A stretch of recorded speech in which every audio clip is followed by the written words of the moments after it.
Olá, meus queridos e minhas queridas, vamos lá para a nossa quinta aula de ética profissional. Hoje nós encerramos, na verdade, na última aula nós encerramos essa parte mais filosófica a respeito das questões éticas, toda aquela questão da distinção entre moral e ética, né, ou como a ética deve ser considerada, as questões éticas na teoria, as questões éticas no nosso dia a dia. E a partir da aula de hoje, então, nós vamos enfocar na ética no exercício na advocacia, tá? Então, nós vamos fazer essa especialização de temas que, na verdade, é o que a nossa ementa nos exige, tá certo? Então, a partir de hoje, então, nós vamos focar nessas duas leis, né, de maneira mais específica, que é o Estatuto da Advocacia e o Código de Ética e Disciplina da Ordem dos Advogados do Brasil. Hoje nós vamos começar a falar a respeito do Estatuto da Advocacia, tá certo? Vamos ver as primeiras questões que vão aparecer nessa norma, ok? Então, vamos lá. Então, a gente tem aqui o briefing, tá, dos temas de hoje. Então, nós temos aí o Estatuto da Advocacia, falar um pouquinho a respeito dele e as primeiras disposições, que são efetivamente o quê? Quais são as atividades privativas do advogado, tá? Da advocacia como atividade essencial à justiça. A gente vai ver também o que isso significa na teoria e na prática. A advocacia pública, de que maneira ela se insere dentro dessa legislação ética e dentro do que a gente tem de normatização acerca da atividade advocatícia, ok? A figura do estagiário, como ela aparece, porque ela também é regulada através dessa lei.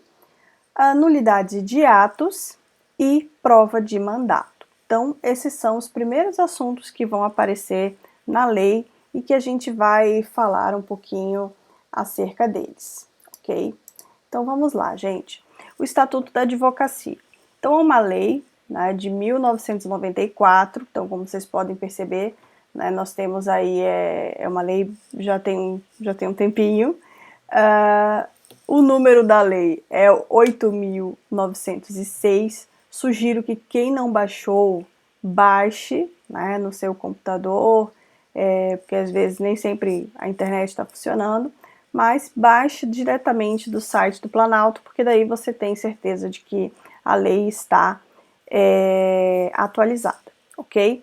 Então façam esse download juntamente com o código de Ética e Advocacia da OAB. Então faz pouco tempo que esse código também foi modificado, mas enfim, mais para frente a gente vai falar a respeito dele, ok? Então, primeiramente, lá do artigo 1º ao artigo 5º, nós vamos ter as disposições acerca das atividades privativas da advocacia e outros aspectos que o legislador houve por bem trazer. Então, gente, se a gente der uma olhada aí, no artigo 1º, então a gente tem justamente esse caput que vai dizer o quê? São atividades privativas da advocacia. Quais são? E aí vai listar essas atividades. Então, primeiramente, a postulação a órgão do Poder Judiciário e aos juizados especiais, ok? Então, o que faz o advogado? Qual é a função precípua, a tarefa máxima do advogado? É postular perante o Poder Judiciário pelos direitos do seu cliente, né, do seu constituinte.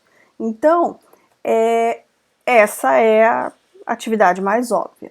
Mas no inciso 2, nós continuamos aí, então, que vai dispor o seguinte: são atividades privativas de advocacia também as atividades de consultoria, assessoria e direção jurídicas.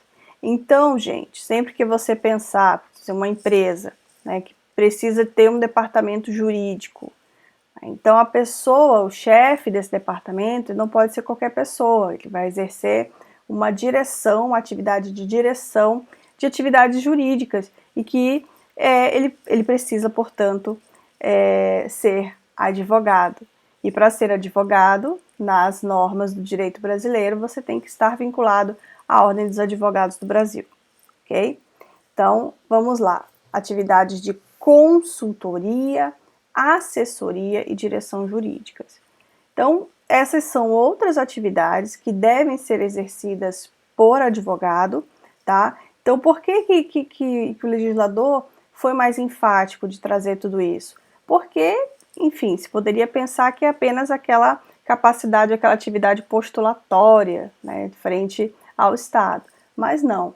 Então, para prestar consultoria relativa às questões jurídicas, assessoria e direção jurídica também precisa ser advogado, o profissional que vai fazer essas atividades, ok? Então, tem aqui apenas um esqueminha, né, para vocês verificarem algumas questões um pouco mais específicas acerca dessa disposição. Então, primeiramente, a gente tem lá, né, postular perante o Poder Judiciário.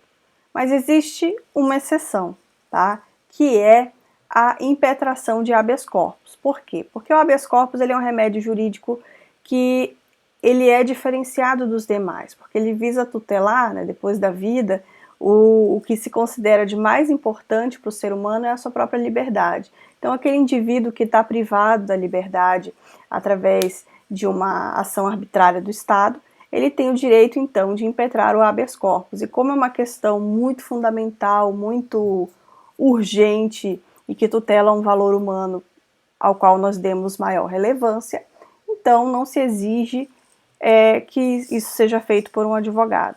O pessoal até brinca, né, nos cursinhos, fala, você pode escrever o habeas corpus no rolo de papel higiênico, se for isso que você tiver disponível ali no momento, né, num pedaço de pano. Então você pode, ele tanto não precisa ser feito por advogado, quanto ele não exige formalidades que são exigidas nas outras petições, nas outras peças, ok? Então a gente tem essa prerrogativa da advocacia que não é absoluta. Não é absoluta porque comporta a exceção que é o habeas corpus.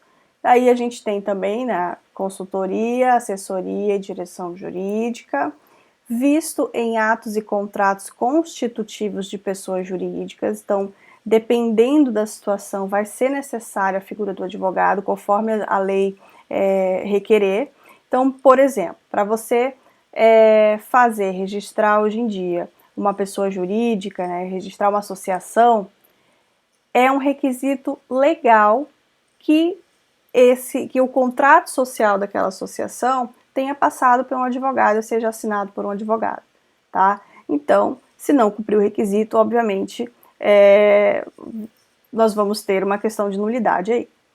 E aí nós temos também, aqui no final, a determinação de que a advocacia ela não pode ser divulgada de forma vinculada a outra atividade. E isso vai estar posto de forma mais clara ao longo da legislação do Estatuto da Advocacia e também do Código de Ética, tá? Então, inclusive, eu acredito que se vocês prestarem atenção, né, como estudantes de direito, nas placas dos escritórios de advocacia, vocês vão perceber que boa parte deles são incompatíveis ou não atendem às normas estabelecidas. E essa é uma questão que vai aparecer bastante. Então, né, geralmente os profissionais vão lá, colocam, divulgam de maneira aí associada. Então, coloca lá, né, escritório de advocacia, fulano de tal, fulano e fulano os advogados, advocacia, consultoria jurídica, tal, e contabilidade, por exemplo, tá? Isso é um tipo de publicidade irregular, não pode. Então, eu já vi, e aqui em Campo Grande já vi bastante também, divulgação de serviços de advocacia juntamente com consultoria, como é, meu Deus? Acho que é consultoria ambiental ou consultoria de agronegócio. Então o pessoal pega duas coisas, de repente a especialidade do advogado e junta com uma outra atividade que às vezes é necessária, a resolução de problemas naquela área.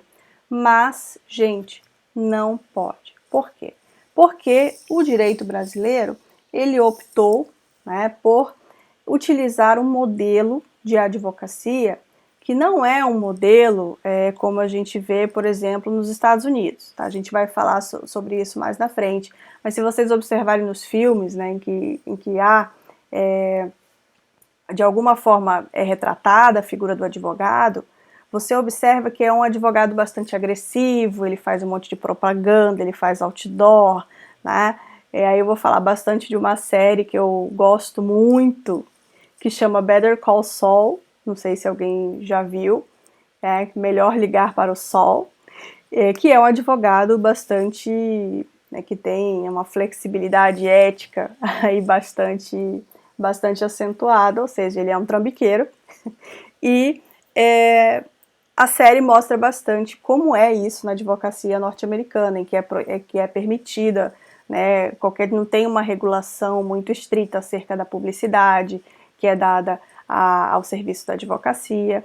Então a gente vai falar bastante sobre isso, tá? Mas para esse momento vamos observar essas atividades privativas da advocacia e essas questõezinhas que aparecem lá no artigo 1º do Estatuto, ok?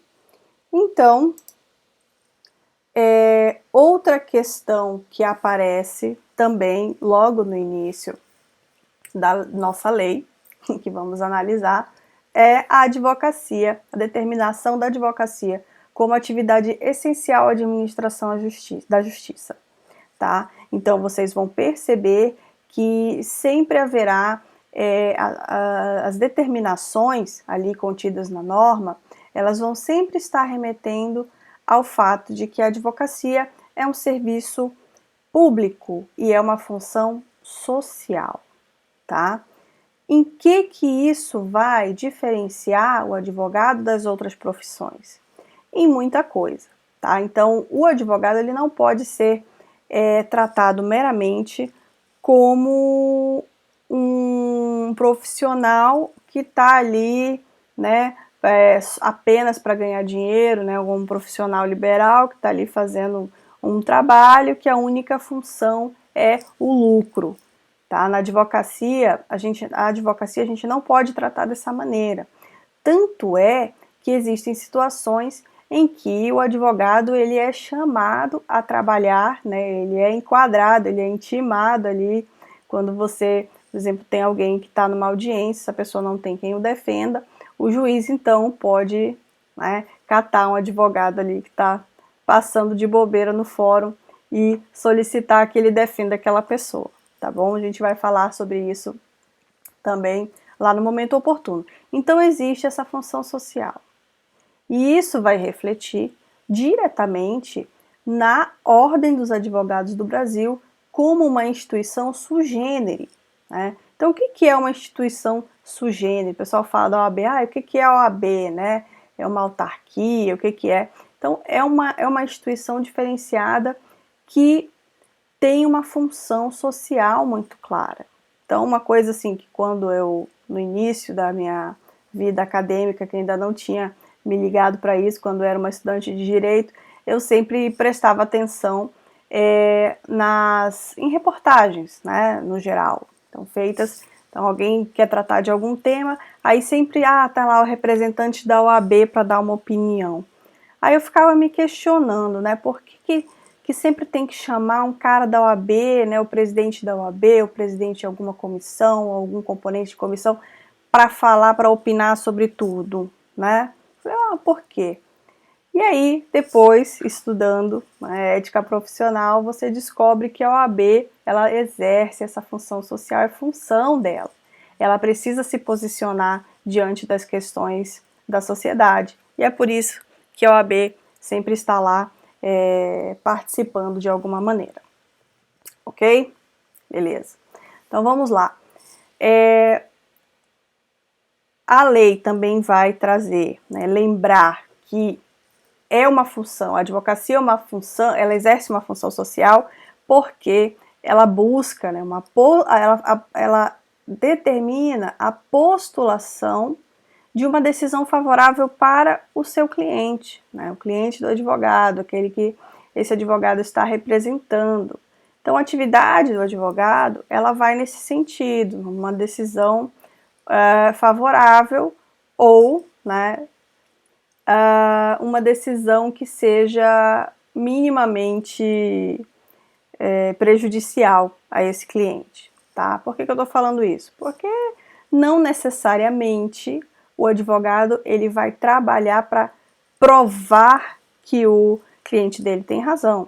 Às vezes, simplesmente, o advogado está ali para garantir que as normas sejam aplicadas, por mais que isso prejudique o cliente, né? Mas ele está ali como uma garantia de que o Estado não vai extrapolar sua função e acabar condenando aí excessivamente o seu cliente. Então a gente precisa fazer sempre essa distinção.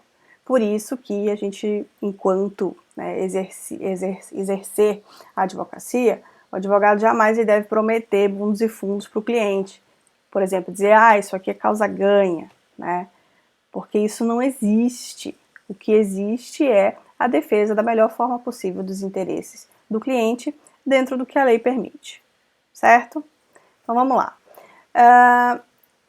A lei também vai falar acerca da inviolabilidade de atos e manifestações no exercício da profissão. Gente, isso aqui é algo essencial e que também reforça esse caráter da advocacia como um serviço público, tá? Por quê?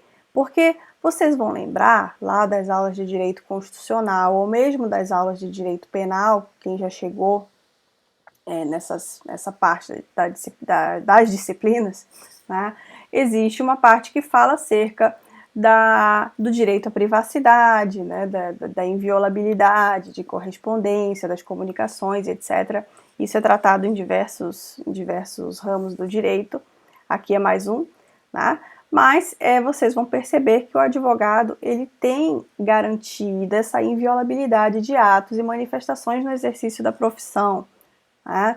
Então, para defender o seu cliente, ele é munido dessa inviolabilidade de atos e manifestações. Por quê?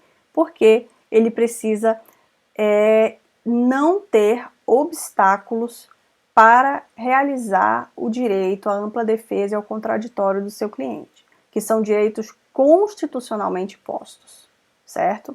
É por isso.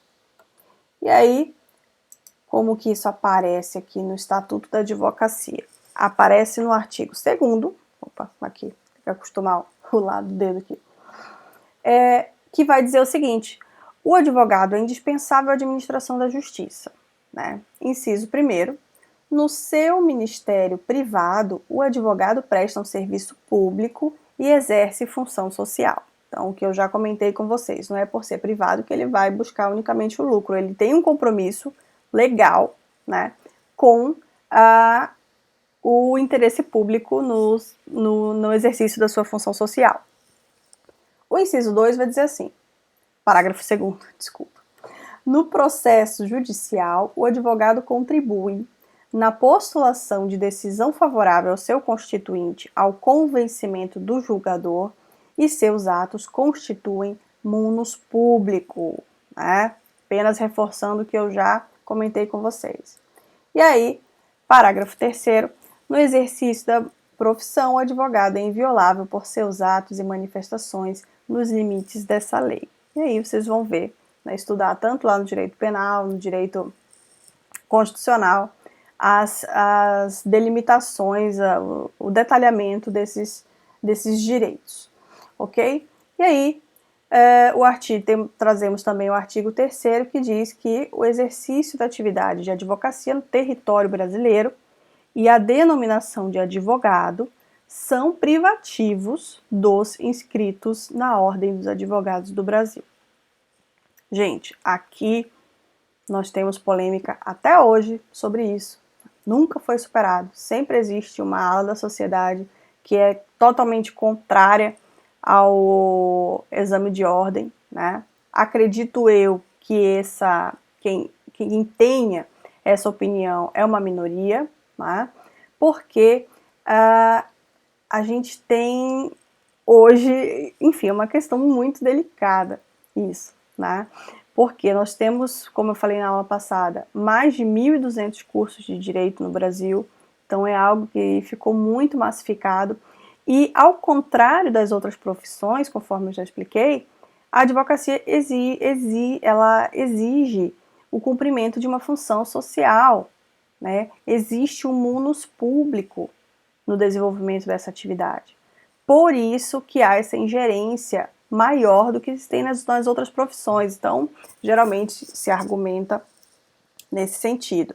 Ah, mas qualquer outro profissional, né, isso é um tratamento discriminatório, porque qualquer outro profissional não precisa desse registro para exercer sua profissão, só o advogado, e que isso está errado, etc e tal, né?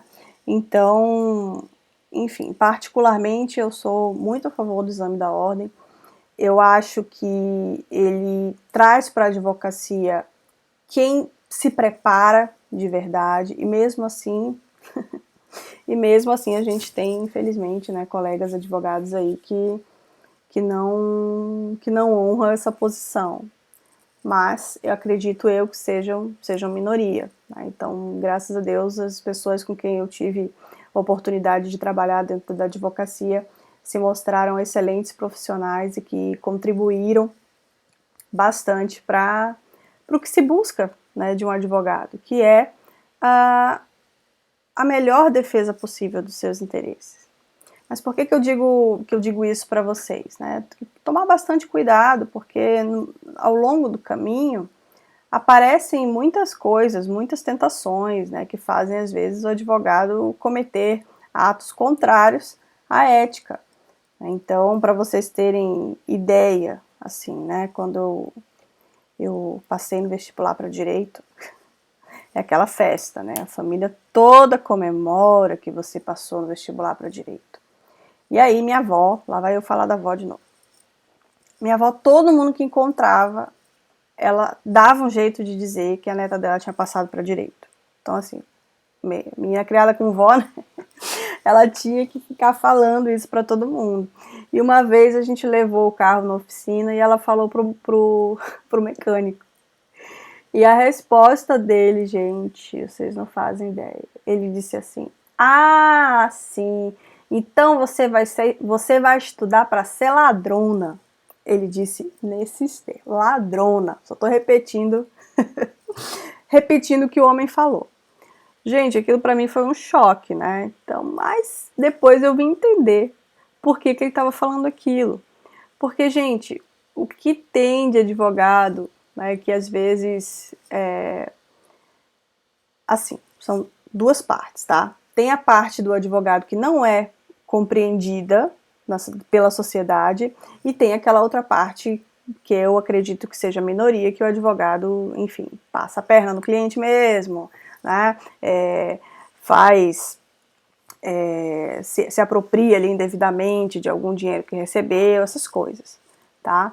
Mas existe também uma grande incompreensão. Todo mundo acha que o advogado tem que dar conselhos, né? Que o advogado, precisa tirar o advogado tem que tirar dúvida para você e não pode cobrar, tá? Então, assim, você tem essas duas esferas de situações. Então, principalmente família, né? Chega a família, mas família é família, né? Se você não quiser cobrar, tudo bem. Agora tem aquelas pessoas que chegam e querem que você, enfim, disponha ali do teu conhecimento sem nenhum tipo de retorno. Ah, não, só quero tirar uma dúvida, aí você vai cobrar. Tá? Você não vai perguntar para um médico, eu vou ali, doutor, eu queria passar no seu consultório só para tirar uma dúvida, você pode tirar uma dúvida para mim? Você não vai falar isso para o médico. Mas para o advogado as pessoas falam. Né? Então tem isso, então tem aquela fama do advogado que é um cara muito dinheirista, que ele vai sempre cobrar muito caro, que 20% é um absurdo, né? O advogado ficar com os honorários de sucumbência, tem tudo isso, e a sociedade vê com maus olhos. Mas a gente também, né? Eu falo a gente porque eu já advoguei, né? Hoje em dia eu fiz o pedido para ser licenciada na ordem, porque a gente tem um cargo de dedicação exclusiva, né? Não posso advogar. mas digo a gente porque temos a formação necessária. Então, tem essas situações todas que vocês vão verificar aí na prática, ok? Então, temos opiniões a favor e contra o exame de ordem e obrigatoriedade de inscrição na Ordem dos Advogados do Brasil. Então, em seguida, vocês vão observar na lei alguma disposição acerca da advocacia pública, tá? Em que sentido? No sentido de esclarecer que a advocacia pública também se submete à legislação específica da advocacia, né? Basicamente ao Estatuto da Advocacia e ao Código de Ética. Então, Advocacia Geral da União, Procuradoria da Fazenda Nacional, Defensoria Pública, Procuradorias e Consultorias Jurídicas dos Estados, do Distrito Federal e dos municípios e das respectivas entidades, né, de administração pública direta ou indireta e fundacional, também constituem a atividade advocatícia, ok? Então, logo que saiu essa lei, teve algumas iniciativas aí, algumas ações, não sei se uma ou mais de uma, mas ação direta de inconstitucionalidade voltada a retirar a advocacia pública dessa exigência contida no Estatuto da Advocacia. Então, eles queriam dizer que o que eles faziam era muito diferente da advocacia privada e que essas normas deviam ser exclusivamente voltadas para a advocacia privada e excluir a pública. E isso traria como consequência a não necessidade de exigência da inscrição na Ordem dos Advogados do Brasil para defensores, procuradores, etc. Tá? Mas, até o momento, a lei é essa. A gente inclui todo mundo no mesmo bolo porque as atividades são as mesmas. Apenas, né, na advocacia pública são os interesses do Estado que serão defendidos, enquanto que na advocacia privada vai defender dos indivíduos. Mas a gente precisa observar as normas de qualquer maneira, ok? Isso vocês vão encontrar, então, com maior detalhamento aí no artigo 3º, parágrafo 1º, né, que vai trazer aí essa disposição. Então, vocês leiam com carinho e com cuidado. Próxima questão trazida, né, questão também constante no artigo 3º, parágrafo 2º, que é a atividade dos estagiários, ok? E aqui a gente faz uma observação que o estagiário, para fins legais e para fins da Ordem dos Advogados do Brasil, para fins dessa instituição, né, é aquele inscrito na Ordem dos Advogados do Brasil, que tem essa carteirinha aqui, azul. Não sei se algum de vocês tem essa inscrição. Na minha época, com toda sinceridade, eu nunca conheci alguém que tivesse. Todo mundo estagiava, né, normal, sem esse registro, tá? E aí, o que acontece? O estagiário, ele pode, então, segundo o Estatuto da Advocacia, exercer as mesmas funções que o advogado, porém, sob a supervisão ou responsabilidade do advogado. Então, o estagiário, ele pode assinar junto, né, uma petição, porque às vezes, grande parte o estagiário faz, né? O estagiário trabalha muito, gente. Então, vocês que estagiam sabem disso. Então, a gente trabalha bastante. Então, a gente pode assinar ali junto, não pode assinar sozinho, não pode fazer nada sozinho. Tem que ser sempre juntamente e sob a supervisão de um advogado, ok? Então, nós temos aqui, o artigo. O estagiário de advocacia regularmente inscrito pode praticar os atos previstos no artigo 1º, na forma do regimento geral, em conjunto com o advogado ou sob responsabilidade deste, ok? Então, tá aí a dica para os estagiários. Ok. E aí, a próxima questão que a gente trata aqui, então, é a questão da nulidade de atos, tá bom? Então, quais são os atos exercidos na advocacia que são passíveis de nulidade? Então, primeiro, aqueles que são exercidos, realizados por pessoa não inscrita na OAB, por motivos óbvios, né, é um requisito, né, fundamental. Advogados impedidos, suspensos, licenciados ou incompatíveis, tá? Então, eles têm também os atos que eles exercerem em nome da advocacia também são nulos.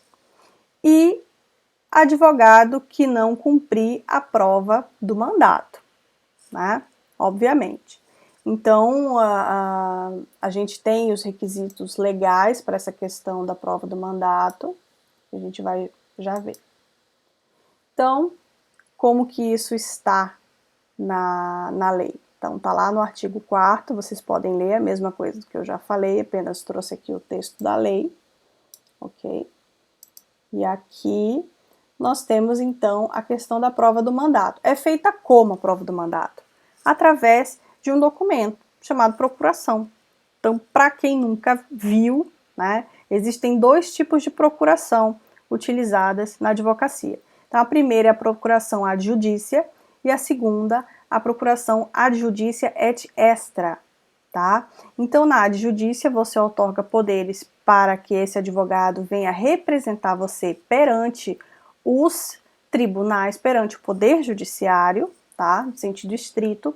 E a ad judicia et extra, quando esse advogado vai precisar realizar outro tipo de diligências, outros tipos de diligências em outros órgãos que não sejam órgãos do Poder Judiciário, tá? Quando ele precisar, por exemplo, de certidão, em outros âmbitos, então você dá esse tipo de procuração. Para quem nunca viu também, eu trouxe aqui um modelinho para vocês darem uma olhadinha, tá? Então a gente tem aí, primeiramente, a procuração ad judicia. Você coloca aqui, né, para ela ser plenamente válida, o outorgante, todos os dados do outorgante, que é quem vai ser representado pelo advogado, né, nome completo, documentação, tal, tudo certinho, RG, CPF, né, data de nascimento, coloca tudo aqui, o endereço, telefone, tudo, né. Isso aqui chama-se qualificação. Os mesmos requisitos que você vai usar para fazer suas peças. Você precisa colocar todas as informações ali, certo? E outorgados é o nome dos advogados, né? Sempre colocando aí, ressaltando, né, qual é a seccional que ele está inscrito, o nome, o número da inscrição tem que ter, não pode ter procuração sem o número da inscrição e aí os demais dados, se você quiser colocar aí, cédula de identidade, CPF, endereço, né, vai colocando. E aí, objeto, né, da procuração, então aqui está de forma bem genérica, mas dependendo do que você vai fazer como advogado, você pode especificar melhor isso, né? Então, representar o outorgante, assim como promover a defesa dos seus interesses e direitos. Então, bem genérico. E aí, trouxe também um modelinho aqui de procuração ad judicia et extra, em que você tem aqui outorgantes, né, quem é que vai ser representado, o outorgado, o advogado, tá? E poderes, ó, aqui vocês veem um pouco mais de detalhamento e geralmente é o que se coloca, ninguém coloca esse negócio aqui de 2 linhas não, tá? Botei o modelinho aqui mesmo só para vocês darem uma olhada, mas ó, pelo presente instrumento, confere ao advogado amplos poderes na defesa dos seus direitos, podendo representar-lhe perante quaisquer instituições privadas, por isso que é et extra, né? Bancos, seguradoras públicas, reguladoras ou instituições públicas, em qualquer esfera de poder, juízo, instância ou tribunal, podendo propor contra quem de direito as ações ou assegurar os processos administrativos competentes. Então, você põe, né, aqui um detalhamento bem mais abrangente na procuração ad judicia et extra. Ok? Então, aqui, o artigo 5º fala acerca dessa prova de mandato. O advogado postula em juízo ou fora dele fazendo a prova de mandato. O advogado afirmando urgência, aqui são algumas questões que é possível advogar sem apresentar ali de forma urgente essa procuração, tá bom? Então, ó, afirmando urgência, pode atuar sem a procuração, obrigando-se a apresentá-la no prazo de 15 dias, prorrogável por igual período. Então, imagine, o cara foi preso lá, naquela confusão, o advogado precisa correr e defender o cliente dele, não dá tempo para ir fazer procuração. Então, ele pode se apresentar e dizer, olha, eu sou advogado do fulano, tá aqui meu OAB, e sou advogado dele, depois eu vou juntar a procuração, né? Depois ele junta. E aí, ó, parágrafo 2º, a procuração para o foro em geral habilita o advogado a praticar todos os atos judiciais, em qualquer juízo ou instância, salvo os que exijam poderes especiais. Tá? Então, se alguma situação exigir poderes específicos, né, mais naquelas questões de direitos personalíssimos, existem situações que você precisa colocar textualmente o que o advogado está autorizado a fazer. Tá? E aí, parágrafo 3º, o advogado que renunciar ao mandato continuará durante os 10 dias seguintes à notificação da renúncia a representar o mandante, salvo se for substituído antes do término desse prazo. Então, o cara, por algum motivo, o advogado não quer mais representar aquela pessoa, ele vai lá para representar a renúncia, mas se aquela pessoa não constituir um advogado nesse prazo de 10 dias, ele continua respondendo por 10 dias, tá? Para quê? Para que aquele representado não fique completamente desamparado do dia para a noite, não tenha tempo de procurar um outro advogado para fazer a sua defesa. Ok? É isso, gente. Por hoje é só. Terminamos esta aula, né? Esta aula específica. Tem mais uma, né? Como a frase aqui de Rui Barbosa, né? De tanto ver triunfar as nulidades, de tanto ver prosperar a desonra, de tanto ver crescer a injustiça e de tanto ver agigantarem-se os poderes nas mãos dos maus, os homens chegam a desanimar da virtude, a rir-se da honra, a ter vergonha de ser honesto. Então, uma frase para a gente refletir acerca da importância da ética na advocacia. E é isso aí, pessoal. Até a próxima. Tchau, tchau.